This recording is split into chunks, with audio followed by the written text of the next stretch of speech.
चौधरी साहब, दीगर जमातें जो हैं वो धांधली के इल्ज़ामात अभी से लगाना शुरू कर दिए हैं उन्होंने, और ये चीज़ें सामने आ रही हैं। अब से थोड़ी देर पहले भी नून लीग की तरफ से मुबैना तौर पर जाली वोटों का इल्ज़ाम जो है वो लगाया जा रहा है GBA 12 शिगर से। पीपल्स पार्टी को बेज़ाब्तगियों के हवाले से अभी तक कोई कंप्लेन पीपल्स पार्टी की या आप लोगों की जमात ने कोई इस तरह की चीज़ वहाँ पर देखी हो? देखिए, हमारी शिकायत तो बिल्कुल सामने नजर आ रही है। हमें बाज़ जगह पे फॉर्म 45 नहीं दिया जा रहा, अभी तक बेशुमार जगह पे प्रॉब्लम्स हैं हमें, और अभी तक हमारे पास अभी इस किस्म की इतलात नहीं है। लेकिन कुछ जगहों से हमारे लोग ये शिकायत कर रहे हैं कि हमारे यहाँ वोट्स का डिफरेंस आ रहा है, लेकिन जब तक हमारे पास कोई हतमी बात ना हो और कोई ऐसा एविडेंस ना हो, हम जब तक एविडेंस ना हो, पाकिस्तान पीपल्स पार्टी इस तरह से वो बात नहीं करती। जहां तक ताल्लुक है, देखिए, पाकिस्तान पीपल्स पार्टी ने सबसे पहले अपने कैंडिडेट्स को अनाउंस किया, बाकी जमातें इंतजार कर रही थी, और हम कुछ जगहों पे हमारी हर सीट पे 10-10, 12-12 कैंडिडेट्स थे जिनके इंटरव्यूज हुए, और लंबे इंटरव्यूज हुए। कमेटी ने खुद जाकर यहाँ पे आकर स्कर्दू में, गिलगित में बैठकर सारे इंटरव्यूज किए, और फिर उसके बाद टिकट जारी हुए। उसमें से जो हमारी पार्टी ने टिकट नहीं दिए जिन लोगों को, उनमें से नून लीग ने, IP ने और बाकी जमातों ने अपनी लोगों को टिकट्स दिए। उसके बाद कैंपेन का मरला था। यहाँ पे हमारी तीन टीमें तश्कील दी गई तीनों डिवीजन्स के अंदर, वहां पे आकर बैठी एक महीना पहले, और ईद के अगले दिन वेरी नेक्स्ट डे सुबह 8 बजे का मैं आया हुआ हूँ और आज तक यहाँ पे हूँ। मैंने तमाम जो दयामी डिवीजन है उसके अलावा बाकी मैंने हर डिस्ट्रिक्ट, हर सीट पे विजिट किया है। तो इस वक्त जो सूरत हाल है उसमें वाज़े तौर पर पाकिस्तान पीपल्स पार्टी जीत रही है, अगर इसमें किसी किस्म की कोई रुकावट ना आए।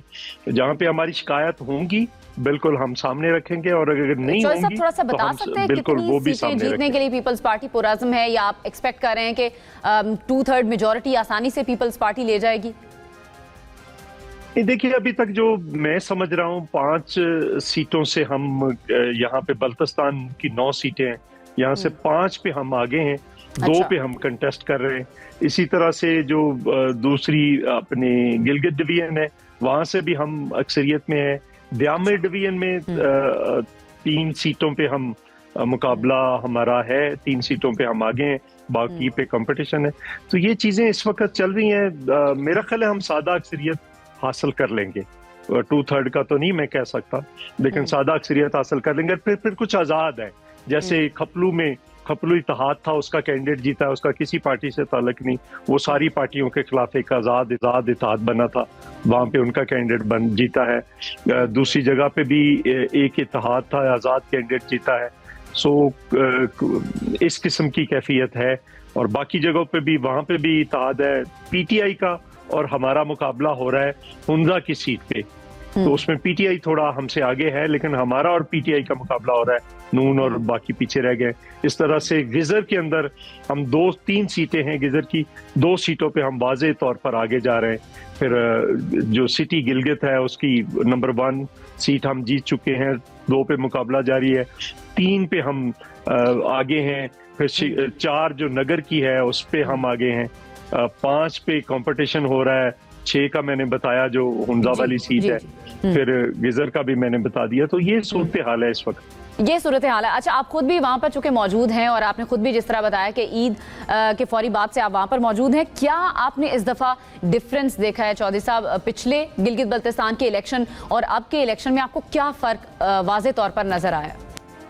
देखिए, हमें हर दफा हुकूमत किसी ने, पिछली बार PTI का हमने सामना किया था, और पॉपुलर वोट पाकिस्तान पीपल्स पार्टी ने पिछली बार भी ज्यादा लिए थे। पिछली बार ज्यादा अच्छी कैंपेन की थी बिलावल भुट्टो साहब ने, इस वक्त तो थोड़ी कैंपेन की है, कुछ जिलों पे जा ही नहीं, मसला स्टोर जा ही नहीं सके। इसी तरह से नगर और हुंजा पे मैं था आसफा बीबी के साथ, वहां पे आसफा बीबी ने 2 जलसे किए, और फिर बाकी जगहों पे बिलावल भुट्टो साहब ने जलसे किए। लेकिन कई ऐसी जगह हैं जहां पे नहीं जा सके। लेकिन पिछली बार तो पाकिस्तान पीपल्स पार्टी पिछली बार भी जीती हुई थी। हमारा अलमिया ये है कि 1994 से यहाँ पे गिलगित बल्तिस्तान के अंदर हर बार हमारे सामने एक नई पार्टी बनकर आ जाती है, कभी काफ लीग, कभी पीटीआई, कभी नून लीग, कभी कोई, लेकिन हम मौजूद होते हैं। इस बार भी जो सूरत हाल है, हमारा हर सीट पे किसी और पार्टी से मुकाबला हो रहा है।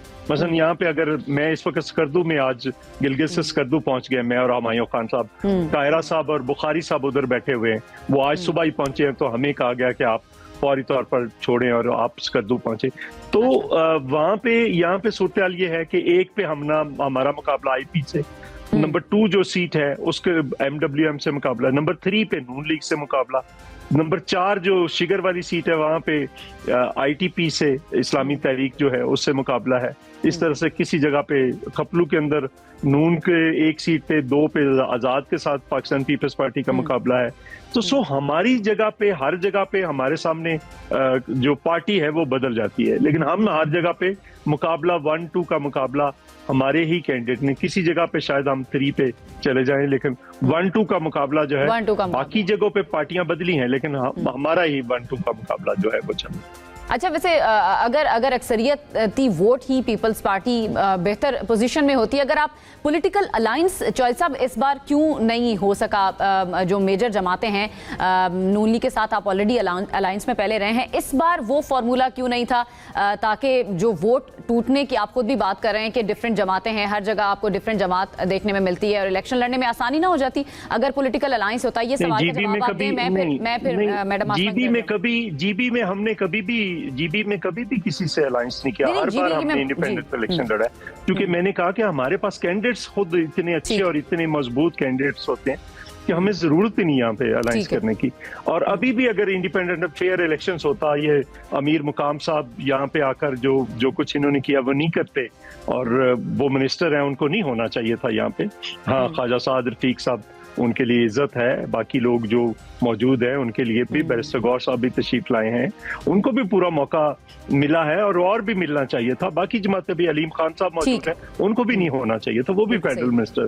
तो ये चीजें हैं जो इस वक्त हम जिनका सामना कर रहे हैं। ठीक है। आसमा साहिबा की तरफ चलती हैं। आसमा साहिबा, गिलगित बल्तिस्तान के लोग बड़े पुरअमन लोग हैं और बड़े पढ़े लिखे तस्वुर किए जाते हैं पूरे पाकिस्तान भर में। अगर देखा जाए तो ये खिता बड़ा एजुकेटेड और बड़ा खूबसूरत इलाका भी ज़ाहिर है सयाहत के हवाले से भी है, लेकिन उन लोगों के कुछ बुनियादी मसाइल हैं जो अभी तक हल नहीं हो सके, या हुकूमतें जो अभी तक बनती रही उनकी तरजीहात में शामिल नहीं थे। आपकी नज़र में सबसे बड़े मसाइल गिलगित बल्तिस्तान के लोगों के इस वक्त क्या हैं और अभी तक वो हल क्यों नहीं कर सकी कोई भी पार्टी?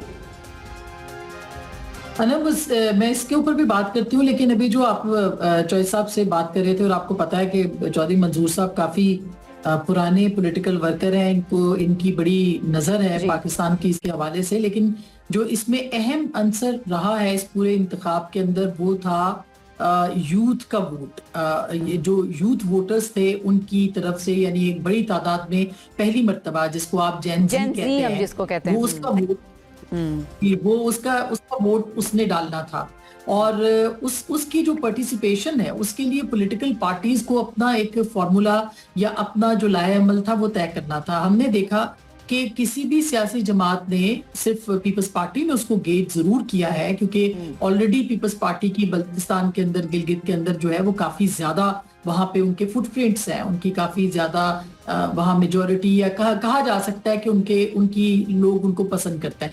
तो अब यहाँ पे ये हुआ कि मरियम नवाज साहिबा ज़ाहिर सीएम थी, वो नहीं आ सकी। पाकिस्तान PMLN जो है उनकी तरफ से जो कैंडिडेट्स थे वो बाहर से जरूर गए, लेकिन उनका ज्यादा जोर जो था वो मंसूबों के अनाउंसमेंट के ऊपर रहा। और ये जिसका की निशानदेही अभी चौधरी मंजूर साहब ने भी की है कि इलेक्शन के दौरान आप मंसूबों के ऐलानात जो है वो नहीं कर सकते हैं, आपको नहीं करने चाहिए, इलेक्शन रूल्स आपको पाबंद करते हैं। तो वो उसकी वायलेशन हमें किसी हद तक वहां पे देखने को मिली है। पीपल्स पार्टी समेत सारी सियासी जमातों को इस पे ज्यादा फोकस करना चाहिए था कि आपने यूथ का जो वोट बैंक है उसको किस तरह से इंगेज करना है। और हमने देखा है कि इसकी तरफ सियासी जमातों ने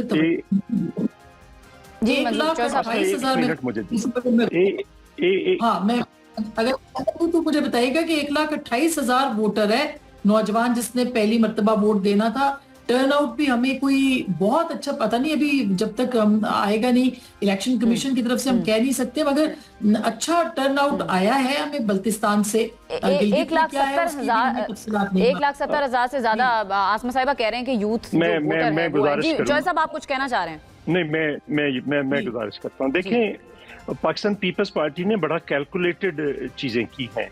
मसलन अगर आप बिलावल साहब की आखिरी जो स्पीच है जो उन्होंने गिलगित में की है, उन्होंने वाइंड अप करते हुए क्लियर कट 3 पॉइंट्स रखे थे। पहला, हक़े हाकमियत, कि आपको कॉन्स्टिट्यूशनल राइट्स मिलने चाहिए, और उसके लिए पाकिस्तान पीपल्स पार्टी ने एक तो हमेशा जुल्फकार अली भुट्टो साहब ने जो रिफॉर्म्स किए आज भी यहाँ पे मौजूद है ना, आप गंदम की सब्सिडी आज भी मौजूद है, तेल की, मिट्टी के तेल की, पेट्रोल की जो कराची में कीमत है वो गिलगित में आकर उन्होंने फैसला किया था ना कि गिलगित में तो डबल से ज्यादा कीमत है पेट्रोल की, और उन्होंने उस वक्त फैसला किया था कि जो कराची में कीमत होगी वही गिलगित में होगी। फिर अगर आप देखें तो इस किस्म की बेशुमार नाटकों आज भी चल रही है। सो मोहतरमा ने आकर 94 में किया, फिर जरदारी साहब ने इंटरनल ऑटोनॉमी दी जिस पे आज चीफ मिनिस्टर, गवर्नर और असेंबली के इलेक्शंस हो रहे हैं। तो इस बार भी बिलावल भुट्टो साहब ने हक़े हाकमियत पहला पॉइंट था और उस पे उन्होंने बड़ा फोकस एलेबोरेट किया। दूसरा, हक़े रोजगार, जो अभी आसमा बात कर रही है कि क्यों गिलगित बल्तिस्तान के अंदर बेरोजगारी है। हमने और मैंने और बाकी दोस्तों ने जो सी पैक की वजह से ज्यादती हुई है गिलगित बल्तिस्तान के अंदर, कि सी पैक का पहला पड़ाव ही गिलगित बल्तिस्तान है। कैसा हमने $50 अरब खर्च कर दिए, ना गिलगित में बिजली है, ना पानी है, ना गवादर में बिजली और पानी है। जो इनका पहला मंसूबा था बिजली का, बूंजी, मैं आज क्रॉस करके आया हूँ। मैं आपको दावत देता हूँ कि आप इस पे जरूर 7,200 मेगावाट का रन ऑफ द रिवर पे सस्ता तरीन था, उसको नहीं किया और उसकी बजाय साहिवाल में और इधर उधर फजूल जो थे कोयले का लगा दिया। तो ये लोगों ने महसूस किया कि आप बात ठीक कर रहे हैं। फिर अगर इंडस्ट्रियल जोन बनते तो पहला इंडस्ट्रियल जोन इधर बनता, अगर ट्रेन जो थी ML1 अगर वो बनती तो यहां से लेकर जो पहला मरला था $3 अरब, 300 अरब रुपए से इन्होंने लाहौर में ऑरेंज चेन बना दी। लेकिन जो पहला मरला यहाँ का था $8 अरब में से अगर $3 अरब से वो ट्रेन बनती तो उसका फायदा भी गिलगित बल्तिस्तान के लोगों को होता। तो तीसरा जो पॉइंट था उनका वो था हक़े मिल्कियत का। अब मिल्कियत में पीपल्स पार्टी ने कानून तो पास करवा दिया, उस पे अमल दरामद का इशू था जो कि नहीं हो पा रहा था। अमल दरामद के लिए बिलावल साहब ने कहा कि हमने आपको जमीन दे दी, जमीन का जो स्टेट लैंड, ये जो पॉइंट्स आप बता रहे हैं बिलावल साहब ने अपनी कैंपेन्स में भी जिनका जिक्र किया है, हम बात करेंगे। मुझे ब्रेक की तरफ जाना है, ब्रेक से वापस आसमा मैडम से भी इस पर मजीद भी बात करेंगे, क्योंकि नून लीग ने भी जिस तरह कैंपेन की है और मियां साहब ने फिर वही जो नारे मुझे क्यों निकाला उस पर भी उन्होंने खासा जोर दिया, काफी तनकीद की जद में भी रहे हैं। उन्होंने किस तरह की कैंपेन की, इस पर भी हम बात करेंगे एक ब्रेक के बाद।